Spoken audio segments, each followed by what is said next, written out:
अस्सलामुअलैकुम my social media family. उम्मीद करती हूँ कि आप सब लोग हिफ्ज़-ओ-मान से होंगे, खुशबाश होंगे। सियासी तज्ज़ियों और तबसरों के साथ आपकी खिदमत में हाज़िर हूँ जनाब। तो आज कुछ बहुत ही इम्पोर्टेंट ख़बरें हैं जो रात के इस पहर आपको बताना बहुत ज़रूरी है।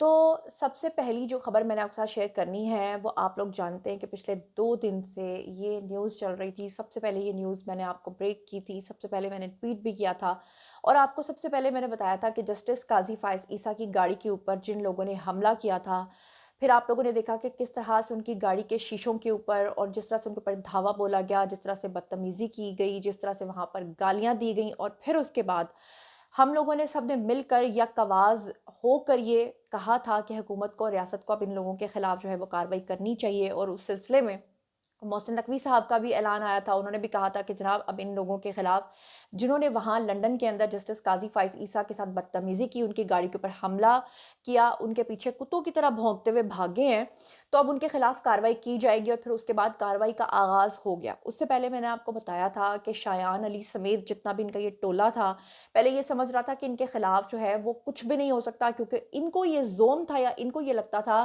कि लंदन की जो पुलिस है वो इनको नहीं पकड़ेगी, क्योंकि लंदन की पुलिस के अकॉर्डिंगली उन्हें लगता है कि हम इससे पहले भी एवन फील्ड के बाहर जाकर गंदे अंडे फेंकते रहे हैं, बदतमीजियां करते हैं, रिकॉर्ड तोड़ते रहे हैं, तो नहीं हो सकेगा कुछ। लेकिन हुआ ये कि इन तमाम लोगों के खिलाफ अब कार्रवाई जो है वो शुरू हो चुकी है।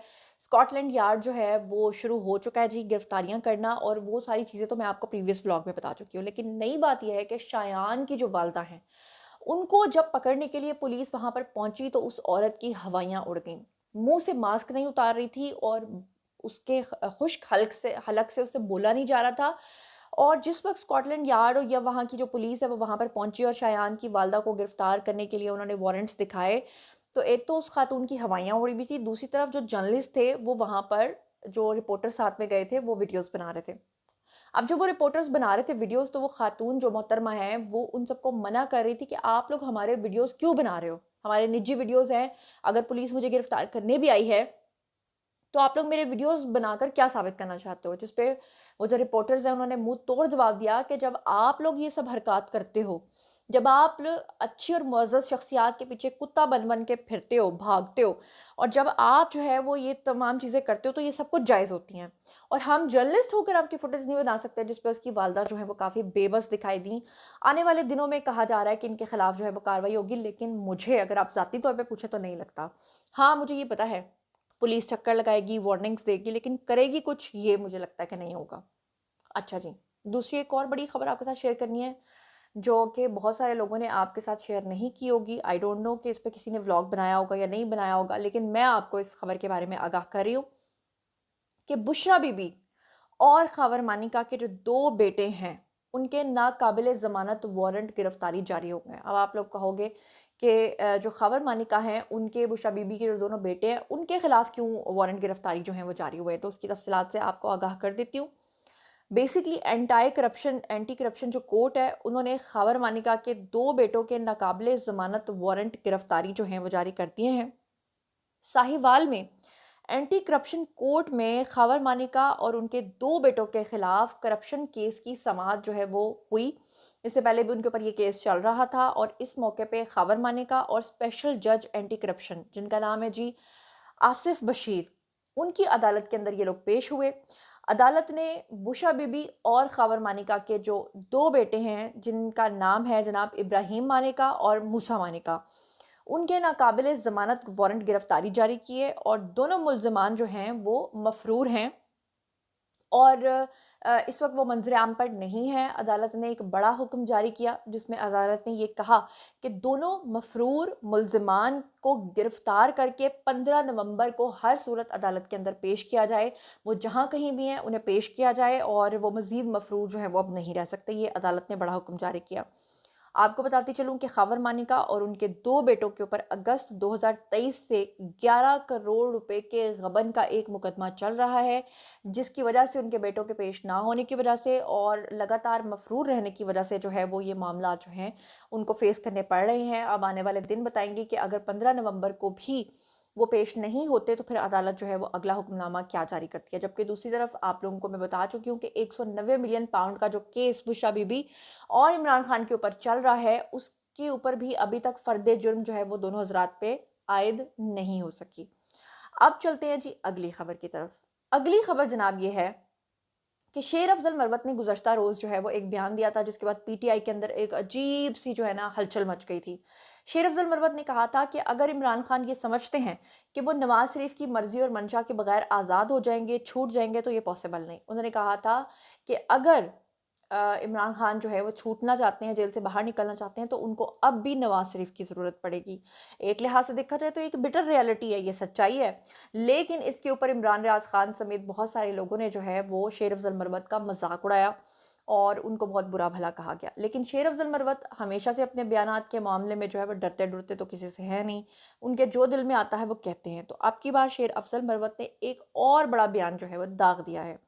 उन्होंने क्या कहा है? उन्होंने कहा कि अली अमीन गंडापुर को जब 9 मई से कबल गिरफ्तार किया गया था, तो उनके पाँव के 10 नाखूनों में से 6 नाखून निकाले गए थे और उनके बाल जो हैं वो भी काट दिए गए थे। तो यहाँ पर एक चीज़ पे तो आप मुझे शाबाश कहें और एक बात में वो मुबालगा आराई से काम ले रहे हैं। अब शाबाश आपने मुझे किस चीज़ में देनी है? वो आपने मुझे देनी है कि मैंने आपको बताया था कि गंडापुर जब लास्ट टाइम गिरफ्तार हुए थे तो उनकी मूछें और उनके बाल मोड़ दिए गए थे, काट दिए गए थे। और फिर उसके बाद जो है कुछ लोगों ने यहाँ तक भी खबरें दी थी कि गंडापुर जो हैं वो विग लगा के बाहर आया करते थे और जब तक उनके बाल नहीं निकले तब तक उन्होंने जनाब उसी विग का सहारा लिया था। और सुनने में आता है कि वो विग भी कम से कम 2-3 करोड़ रुपए में बनी थी ताकि वो बिल्कुल नेचुरल विग लगे। अब गंडापुर की इस हालत के ऊपर अगर शेर अफजल मरवत के बयान पे यकीन किया जाए तो वो खुद अपने मुंह से ये बात कर रहे हैं। लेकिन आपको क्या लगता है कि वो जो ये कह रहे हैं कि जनाब उनके नाखून निकाल दिए गए, ये क्या पॉसिबिलिटी आपको नज़र आती है? मुझे नहीं लगता कि आपको मुझे मुझे तो कोई पॉसिबिलिटी नज़र नहीं आती। अच्छा, इसके अलावा आपको बता दूं कि ये जो लोग थे दर्जन भर मुट्ठी भर जिन्होंने जस्टिस काजी फाइज ईसा के ऊपर जो है ये हमला किया था, इसमें वो जो एक खातून है ना जो कहती थी कि हाय मौलाना डीजल, अब हमें उसे अपना सरबराह कहना पड़ेगा, वो खातून जो अक्सर आपको नजर आती है बदतमीजी करते हुए, उसका जो उसके हवाले से इरम बट हैं जी, उन्होंने एक ट्वीट किया। उन्होंने कहा कि ये फ़हीम गुलजार का भाई है। यानी कि जो लोग पकड़े गए हैं वहां पर उनमें से एक जो है वो फ़हीम गुलजार का भाई है, जो कि यूसी का इलेक्शन लड़ चुका है और लाहौर क्रीम पार्क का रिहायशी है।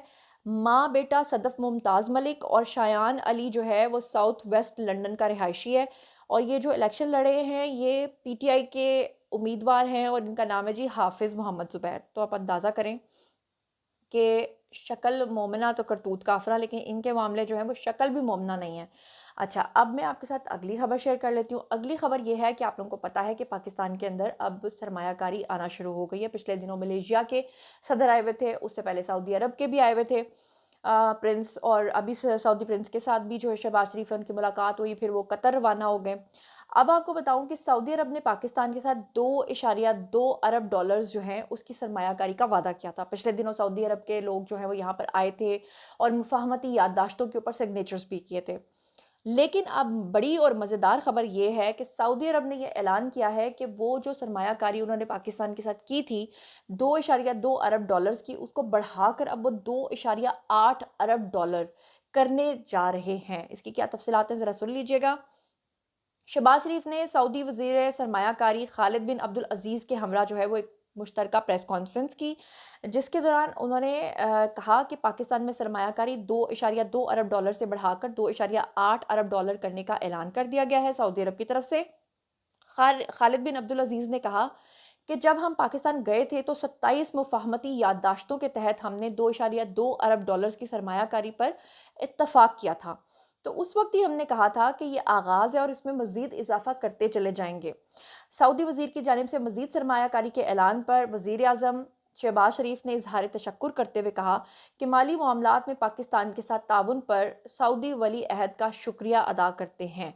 तो ये एक बड़ी ही खुश आइन बात है। इसके साथ साथ दो छोटी छोटी और खबरें आपके साथ शेयर करती चलूँ कि डॉलर की कीमत में इस वक्त इजाफा हो गया है और रुपए की कदर व कीमत जो है वो उसके मुकाबले में घट गई है। इसके साथ ही मुल्क में सोने की कीमत जो है वो अपनी बुलंद तरीन सतह पर पहुंच गई है और इसके अलावा 56 शहरों में गैर मनकूला जायदादों की वैल्यूएशन रेट्स के अंदर भी इजाफा जो है वो मंजूर कर लिया गया है। इसके अलावा आपको बता दूं कि पाकिस्तान स्टॉक एक्सचेंज में मुस्बत कारोबार पर इख्तिताम की लहर 8वें रोज़ जो है टूट गई, क्योंकि आप लोगों को पता है कि जो स्टॉक एक्सचेंज है वो 91,000 की जो सतह है उसको भी अबूर कर गया था। तो अब फाइनली आकर जो है वो 8 दिन के बाद इसका जो इख्तिताम है वो हुआ है, लेकिन इसके बाद फिर से पाकिस्तान एक नया रिकॉर्ड कायम करेगा, क्योंकि 91,000 की सतह जो है वो भी बुलंद कर लेना एक बहुत बहुत बड़ी बात है। इसके साथ ही आपको बता दूं कि पाकिस्तान को 3 माह में 2 अरब 30 करोड़ डॉलर्स की बैरूनी फंडिंग्स अब तक मौसूल हो चुकी हैं। और इसके साथ आपको ये भी बताऊं कि कौमी एयरलाइन जो हमारी पीआईए, उसके निजकारी के अमल में सिर्फ एक बोली जो है वो बाकी रह गई है। उसके बाद जो है वो पीआईए के हवाले से भी बड़ा फैसला कर लिया जाएगा। इसके साथ ही एक और ख़बर आपके साथ शेयर कर लूँ कि पाकिस्तान का सनती बिजली का टैरिफ जो है जनूबी एशिया में सबसे ज़्यादा हो गया है। साथ ही सुई नॉर्दर्न और सदर्न ने जो गैस कीमतों में इजाफे की दरखास्तें हैं वो ओगरा में जमा करा दी हैं, क्योंकि अब सर्दियां आ रही हैं तो ऑब्वियसली लोगों की खाल तो इसी तरह से उतरेगी। तो ये जनाब कुछ छोटी-छोटी खबरें जो मैंने आपके साथ शेयर करनी थी वो तो हैं ही, लेकिन एक और ख़बर आपके साथ शेयर करूँ कि आप सब लोग जानते हैं वो एक शख्सियत हैं जी, असिस्टेंट कमिश्नर नाज़िमाबाद के हाज़िम बंगवार। वो हमेशा अपनी एक सिन्फ़ नाज़ुक जैसी हरकत की वजह से मशहूर रहते हैं, लेकिन वो एक कॉम्पिटेंट ऑफ़िसर हैं, इसमें कोई शक नहीं है। तो उनको उनके ओहदे से हटा दिया गया है। इसके ऊपर बहुत सारे लोग हैरान परेशान थे कि उनको उनके ओहदे से क्यों हटाया गया है। तो अभी तक की जो तफ़सीलात मेरे सामने आई हैं, हालाँकि इन तफ़सीलात से मैं पूरी तरह से एग्री नहीं करती हूँ, क्योंकि अभी असल तहकीकात होंगी तो पता चलेगा। लेकिन अभी तक की तफ़सीलात के अकॉर्डिंग आपको बताऊँ कि साबिक असिस्टेंट कमिश्नर हैं जी नाज़िमाबाद हाज़िम भंगवार, उनको उनके ओहदे से हटाया गया है। और ज़राए के मुताबिक हाज़िम भंगवार ने सिंध हाई कोर्ट और कमिश्नर के हुक्म पर 3 सरकारी अफसरान को रिहाइशगाह खाली कराने के लिए खत लिखा था। अब इसमें उनकी तो गलती नहीं है कि उन्होंने सिंध हाई कोर्ट और कमिश्नर के हुक्म के ऊपर जो ये खत है वो सरकारी रिहाइशगाह खाली कराने के लिए अफसरान को लिखा था। अब ज़राए के मुताबिक आज़म मंगवार ने कमिश्नर कराची कंपाउंड में रिहाइश पजीर डिप्टी सेक्रेटरी जाहिद जुमैका और फातिमा अहमद को अदालती हुक्म पर नोटिस जारी किया था, और ये अफसरान कमिश्नर ऑफिस का हिस्सा नहीं थे और रिहाइशगाह कमिश्नर ऑफिस के अफसरान के लिए मखसूस है और ये वो जगह इस्तेमाल कर रहे थे। ज़राए के मुताबिक कमिश्नर कराची की हिदायत के ऊपर अदालती हुक्म पर अमल दरामद के लिए डिप्टी कमिश्नर जनूबी को हदायत जारी की गई थी। और दूसरी तरफ हाज़िम मंगवार को असिस्टेंट कमिश्नर के ओहदे से हटाए जाने का नोटिफिकेशन जारी करके एसएनजीए को रिपोर्ट करने की हिदायत जो है वो कर दी गई हैं। अब अगर हाज़िम भंगवार जो हैं उनको कहा गया था कि भई आप इनको नोटिसेस जारी करें, तो अफ़सोस की बात है कि उनको इस तरह से हटाया नहीं जाना चाहिए था। इसके अलावा आपको बता दूँ कि ईमान मज़ारी और उनके शौहर को जो है वो अदालत ने रिलीफ़ दे दिया है, और इसके ऊपर इमरान रियाज़ ख़ान ने एक ट्वीट किया और उन्होंने लिखा कि नाइंसाफ़ी के ख़िलाफ़ आवाज़ उठाने वाली ईमान मज़ारी साहिबा को गिरफ़्तार कर लिया गया। तो इनको शर्म से डूब बनना चाहिए। इमरान रियाज़ ख़ान इतनी झूठी बातें बोलते हैं, आपको पता है कि ये तो सिक्योरिटी रूट को तोड़कर इन्होंने पुलिस एहलकार को थप्पड़ मारा था, जिसकी वजह से इनको गिरफ़्तार किया गया था। कौन से हक़ के लिए उन्होंने आवाज़ बुलंद की थी जो आप ये बात कर रहे हैं? तो इमरान रियाज़ ख़ान जो हैं वो बहुत, बहुत, बहुत ज़्यादा झूठ बोलते हैं। अच्छा, इसके साथ एक और ख़बर आपके साथ शेयर करूँगी कि वज़ीर आला पंजाब मरियम नवाज़ की जानिब से काश्तकारों के लिए 500 अरब रुपए की ख़तीर रकम से किसान पैकेज का आगाज़ जो है वो कर दिया गया है, जिसके तहत काश्तकार भाई फ़ी फ़सल 1.5 लाख रुपए बिला सूद कर्ज़ा जो है वो हासिल कर सकेंगे। मैं फिर से बताती चलूँ कि बिला सूद कर्ज़ा, जिसकी वजह से किसानों को प्रॉस्पेरिटी के लिए बहुत मौके मुयस्सर आएँगे। और इसके लिए अपना जो शनाख्ती कार्ड नंबर है वो इनको 8070 के ऊपर भेजना पड़ेगा, और उसके बाद जो काश्तकार हैं उनको पैसा जो है वो मिल जाएगा। और जाते-जाते एक और आखिरी खबर आपके साथ शेयर कर लेती हूँ। वो ये है जनाब के बैरिस्टर अकील मलिक जो हैं, उन्होंने अब ये दावा किया है कि ये जो बार-बार जेल से खबरें आ रही हैं कि इमरान खान की तबीयत बहुत ख़राब हो रही है और उनको खाने में ज़हर मिला के दिया जा रहा है, और कभी ये कि उनको वॉमिटिंग आ रही है, और कभी ये कि उनके निजी डॉक्टर्स के साथ जो है उनको इजाज़त मिल जाए कि उनका चेकअप करें। तो ये सब कुछ उन्होंने कहा कि एक डील के तहत जिस तरह बुशरा बीबी छूट के बाहर आई हैं, उसी तरह से इमरान खान के हवाले से ये प्रोपेगेंडा जो है वो अब शुरू किया जा रहा है, ताकि ये कहा जा सके कि जब उनके निजी मुआलिजीन ने उनका इलाज किया तो पता चला कि जी शौकत खानम के लोगों ने कहा कि खाने में जहर निकला है, इसलिए इमरान खान को इलाज की गर्ज से बाहर के मुल्क भेजा जाए, ताकि वो लोग या वो अहले यूथ जो इमरान खान को कहते हैं कि वो अंदर मर जाएगा लेकिन वो डील नहीं करेगा, वो डील भी कर ले और वो बाहर भी निकल जाए। लेकिन ये तो आने वाले दिन ही बताएंगे कि आया एस्टेब्लिशमेंट ये करती भी है या नहीं करती। ये था जनाब आज का वीडियो। बारी है जी आप लोगों की। आइए कमेंट सेक्शन में और मुझे बताइए कि आप इन तमाम खबरों के बारे में क्या सोचते समझते हैं। जो कुछ भी सोचते समझते हैं शेयर कीजिए। अपना बहुत बहुत ख्याल रखिएगा। अल्लाह ने के बाद।